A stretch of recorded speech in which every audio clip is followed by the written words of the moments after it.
جی बिस्मिल्लाहिर्रहमानिर्रहीम अस्सलाम वालेकुम। नासिर मीर यूके से आपके साथ हाज़िर हैं। इस वक्त जो ईरान और इसराइल की जो सूरत हाल है उससे कुछ हफ्ते पहले इंडिया और पाकिस्तान की भी यही सूरत हाल थी। तो क्या ये दुनिया जो है ये तीसरी आलमी जंग की तरफ जा रही है? क्योंकि अगर ये ईरान और इसराइल की जंग फ़ौरन बंद नहीं होती और दूसरे ममालिक भी इसमें शामिल हो जाते हैं तो यकीनन ऐसे लगता है कि दुनिया और ये लोग तीसरी आलमी जंग की तरफ जा रहे हैं।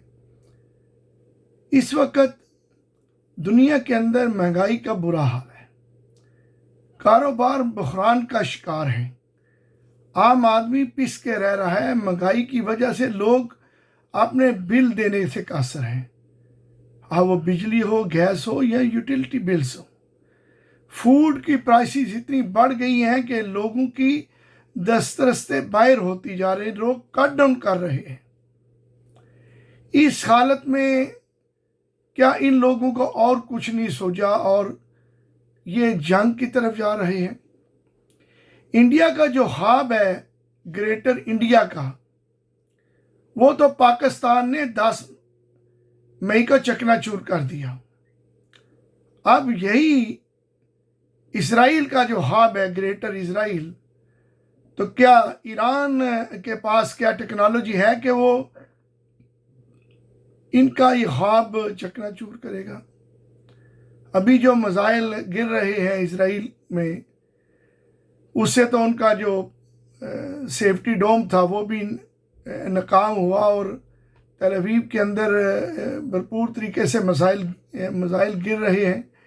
और जाहिर है कि इजराइल ने ये पहल की और ईरान के ऊपर हमला किया और उसके कुछ साइंटिस्ट और उसके जो टॉप की जो मिलिट्री के लोग थे, एस्टेब्लिशमेंट थी, उनको हलाक कर दिया। जहाँ पे बहुत सी बड़ी शख्सियात हलाक हुई, वहाँ बच्चे, बूढ़े, औरतें वो भी हलाक हुए। अब ईरान ने रिटेलिएट किया है और ईरान भी भरपूर तरीके से मुकाबला करने की कोशिश कर रहा है। वहाँ से भी खबरें आ रही हैं इसराइल के अंदर कि वहाँ भी बच्चे, औरतें और बुज़ुर्ग जो है वो भी हलाक हो रहे हैं और बहुत से ज़ख्मी हैं। बेशक इसराइल के पास बख्तर बंद हैं और उनके पास जो सेफ्टी उन्होंने बनाई हुई है कि आप उनके अंदर चले जाएंगे, लेकिन उसके बावजूद ये जो मिसाइल टेक्नोलॉजीज़ है, ये जंग है, ये इसमें आम आदमी का नुकसान होता है जो कि हो रहा है। आप ज़रा सोचें, ये दुनिया के जो अमीर लोग हैं, दुनिया में जो जिन लोगों को ताकत का नशा है और दुनिया पे कब्ज़ा करना चाहते हैं, और सुपर इंडिया और सुपर इसराइल के जो इनके जो ख्वाब हैं, उनके चक्कर के अंदर कितने लोगों को ये मार रहे हैं और कितने लोग इसमें ज़ख्मी हो जाएंगे, कितने लोग इसमें मुश्किल तौर पर अपाहज हो जाएंगे, मुश्किल तौर पर वो डिसेबल्ड हो जाएंगे। ज़रा सोचिए, इसमें आपका बहन, भाई, बेटा भी हो सकता है। खुदारा ये अपने ख्वाब, ये घिनौना किस्म के ख्वाब जो है उनको पूरा करने में आम लोगों का नुकसान मत करें। इस वक्त लोगों के पास जॉब्स नहीं है, कारोबार छोटे जो हैं वो तबाह होकर रह गए हैं। पूरी दुनिया में ये हाल है कि लोग महंगाई की वजह से चक्की में पिस रहे हैं, लेकिन कुछ लोग इससे बाज नहीं आ रहे।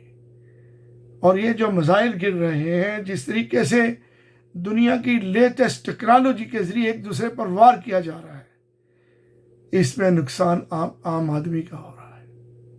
ये तो चंद लोग महफूज जगह पे चले जाएंगे, शायद ये अपने मुल्कों से बाहर भी चला जाए। और इंडिया को जो पाकिस्तान ने शिकस्त दी है, इंडिया बाज नहीं आएगा, ये दोबारा कोशिश ज़रूर करेगा, लेकिन क्या पता उस कोशिश में पाकिस्तान पहले से ज़्यादा इंडिया को मुंह तोड़ जवाब दे, तो नुकसान किसका हुआ? दुनिया इस वक्त थर्ड वर्ल्ड वार की मुतहम्मल नहीं हो सकती। आज जंग का दौर गया, ये अमन का दौर है। खुदारा अमन की ज़िंदगी का सोचें, लोगों के लिए सहूलतें पैदा करें। آپ لوگوں کے لیے مزید مشکلات پیدا کر رہے ہیں۔ عام آدمی کا سوچئے گا، وہ جو بچے جن کی مائیں باپ جنگ کے اندر اجلے عزم بن گئی، جن کا باپ مارا گیا، جس کی بیٹی ماری گئی، جس کی ماں ماری گئی، تو ان کی زندگیوں کا ذرا سوچیں۔ آپ لوگ بجائے اس کے کہ مل کے چلیں، یورپ کو دیکھیں، سارا یورپ مل کے چل رہا ہے، اور ابھی بھی جو ایشیا کے اندر جس طریقے سے چیزوں کو چلایا جا رہا ہے وہ یقیناً شرمناک ہے۔ آپ اپنے پڑوسیوں کا خیال رکھیں، اپنے پڑوسیوں کے ساتھ ایک یکجہتی اور ہارمونی کے ساتھ آپ چیزوں کا ٹریڈ کریں، کاروبار کریں۔ میں یہاں پہ ایک بات کرنا چاہوں گا کہ ڈونلڈ ٹرمپ جب صدر بنے تو انہوں نے ایک امن کا پیغام دیا، اور انہوں نے کہا کہ میں دنیا میں ٹریڈ کے ذریعے امن لے کے آؤں گا۔ لیکن اسرائیل نے حالیہ جو حملہ ایران کے اوپر کیا ہے، یقیناً وہ امریکہ کی اشیر بات کے بغیر ناممکن ہے، اور ابھی کچھ اور ممالک بھی کہہ رہے ہیں کہ ہم بھی اسرائیل کے ساتھ مل کر ایران پر حملے کریں گے۔ ایران نے کہہ دیا کہ جو ملک بھی اس میں شامل ہوگا ہم اس ملکوں کے اندر بھی ریٹیلیٹ کریں گے۔ تو ذرا سوچئے، اگر یہ تھرڈ ورلڈ وار شروع ہو جاتی ہے تو کتنی دنیا اس میں تباہ ہوگی، کتنے کاروبار، کتنے لوگ، کتنی مائیں، کتنے بہنیں، کتنے بچے، کتنی بیٹیاں، کتنی معصوم جانیں اس میں جائیں گی، اور جو بچ جائیں گے، جو زندہ رہ جائیں گے، ان کی دماغی حالت کیا ہوگی، جو زخمی ہو جائیں گے، جو پاش ہو جائیں گے، ان کی حالت کیا ہوگی۔ یہ دور نہیں ہے، یہ جنگ کا دور نہیں ہے، یہ امن کا دور ہے۔ امن لے کے آئیں، جتنی بھی بڑی قوتیں ہیں، بڑی طاقتیں ہیں، ان کو امن کی طرف جانا چاہیے۔ میں امید کرتا ہوں کہ ڈونلڈ ٹرمپ صاحب نے جو وعدہ کیا تھا اپنی صدارت میں سے پہلے اور اپنی پہلی صدارتی تقریر میں بھی، کہ وہ دنیا میں امن قائم کریں گے، اور جہاں جہاں بھی جنگ ہے وہ جنگ بندی کروائیں گے۔ لیکن یہ حالیہ دنوں میں ان کے آتے ہی دو ملکوں کے درمیان کانفلکٹ شروع ہوا اور دو بڑی جنگیں شروع ہو گئی۔